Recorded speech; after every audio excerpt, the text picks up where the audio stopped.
Mateo capítulo 6, versículo 9 nos dice esto: vosotros pues oraréis así: Padre nuestro que estás en los cielos, santificado sea tu nombre. Aquí vamos a empezar a explicar un poco de lo que es la oración del Padre nuestro.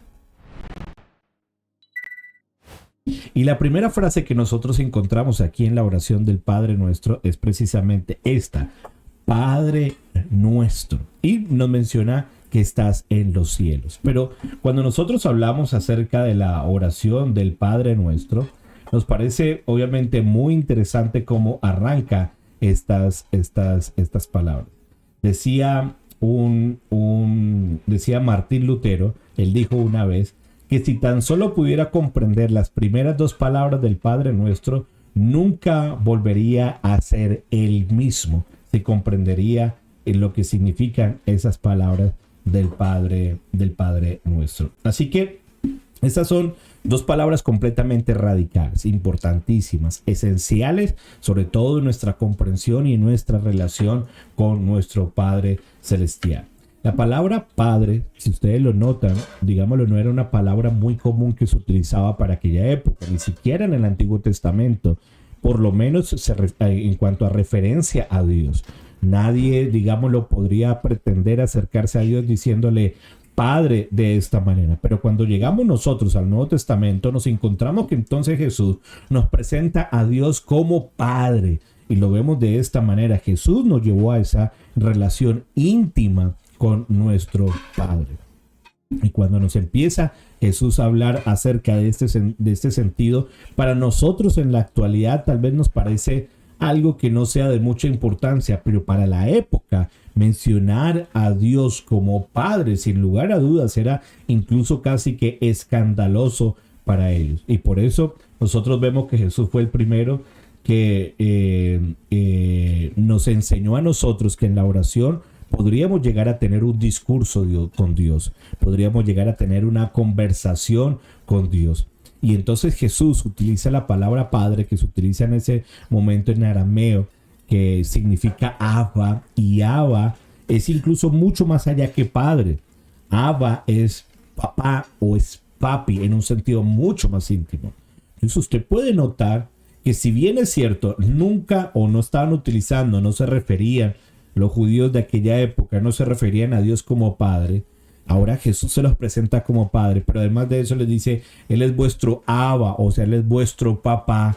Pues puede notar el escándalo tan grande que podría haber para los judíos de aquella época y para los discípulos en ese momento. ¿Cómo es posible que ahora le podemos decir papi o le podemos decir papá a Dios? ¿Cierto?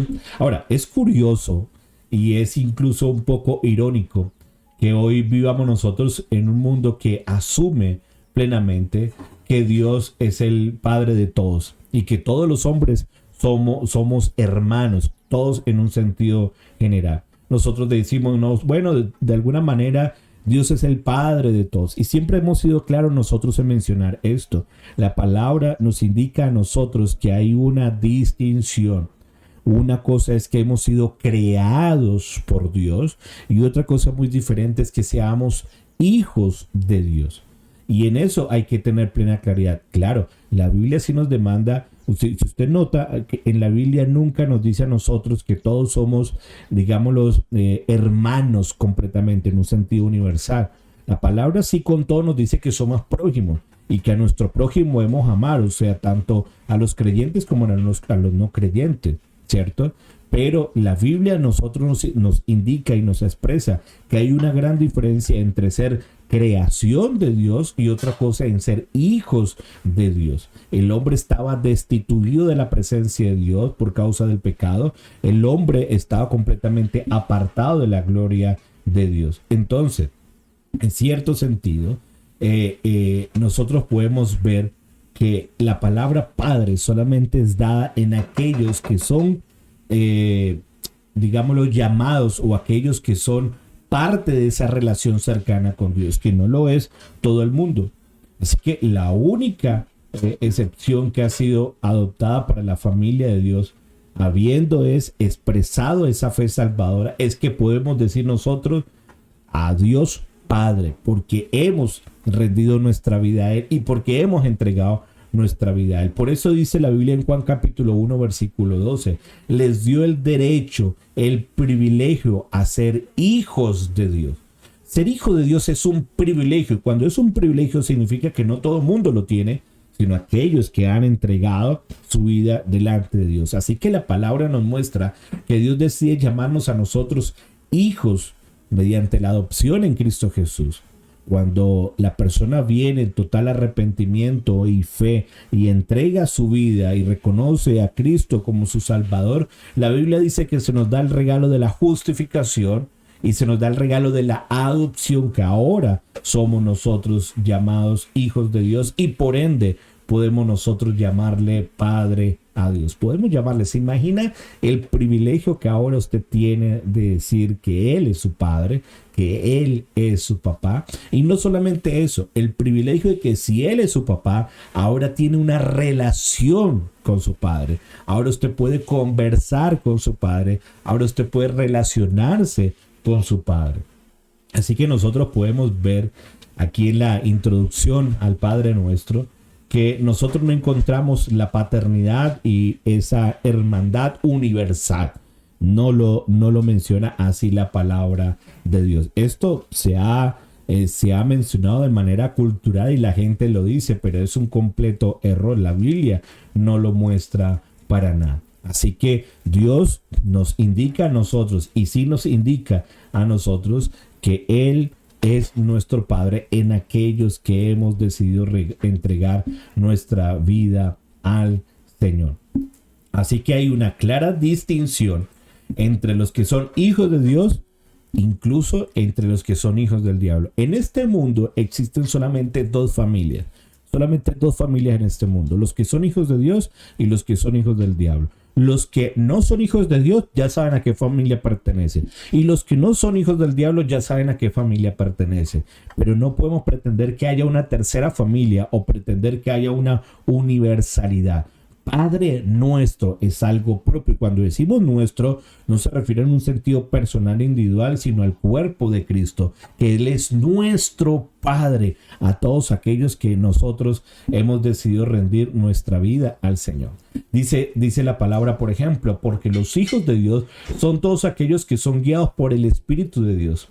Pues ustedes no han recibido un espíritu que los esclavice nuevamente al miedo, sino que han recibido el espíritu de adopción, por el cual clamamos Abba, Padre. El Espíritu mismo da testimonio a nuestro espíritu que somos hijos de Dios. Y si somos hijos de Dios, también herederos de Dios y coherederos con Cristo. Eso es lo que nos dice su palabra a nosotros. Hemos recibido ese espíritu de adopción. Ahora hemos sido nosotros adoptados y ahora estamos en esa relación y esa familia cercana con Él. Así que esto es lo que su palabra nos indica a nosotros. El derecho de llamar a Dios Padre nos da ese privilegio que tenemos nosotros al entregar nuestra vida, nuestra relación a Él. Ahora, nótese aquí lo interesante, y con esto culmino, cuando dice Padre nuestro que estás en los cielos. Por lo regular siempre se ha discutido en dónde está Dios, ¿cierto? Cuando Cristo menciona Padre nuestro que estás en los cielos, está hablando en un sentido de la trascendencia de Dios, que Dios transciende a nuestro mundo, o sea, Dios no hace parte de este mundo. Entonces nótese lo interesante de este pasaje, que de alguna manera nos dice que Él es nuestro Padre, que tenemos una cercanía con Él, pero que evidentemente Él transciende al mundo. Él es trascendente. Padre nuestro que estás en los cielos. Tenemos nosotros una familiaridad con Él, pero no por eso nos indica que nosotros podemos venir con arrogancia a Él, sino que venimos con reverencia a Él. Él es nuestro, tenemos una cercanía, pero no podemos llevarlo esto en exceso a pensar de que nosotros podríamos venir con arrogancia, como a veces se utiliza mucho en las oraciones ahorita. Y es de decretarle cosas a Dios y de exigirle a Dios. Yo exijo, Señor, lo que dice tu palabra y yo lo reclamo. No, a Dios no se le reclama, a Dios no se le exige, a Dios no se le decreta. Él es Dios, Él es soberano, es nuestro Padre, ¿cierto? Y tenemos una relación cercana, pero nos acercamos con reverencia y con honor delante de Él. ¿Ok? Iglesia, espero que este video sea de mucha bendición. Recuerde dejar su me gusta, su comentario, compartir este video y que pueda ser de bendición para otra persona.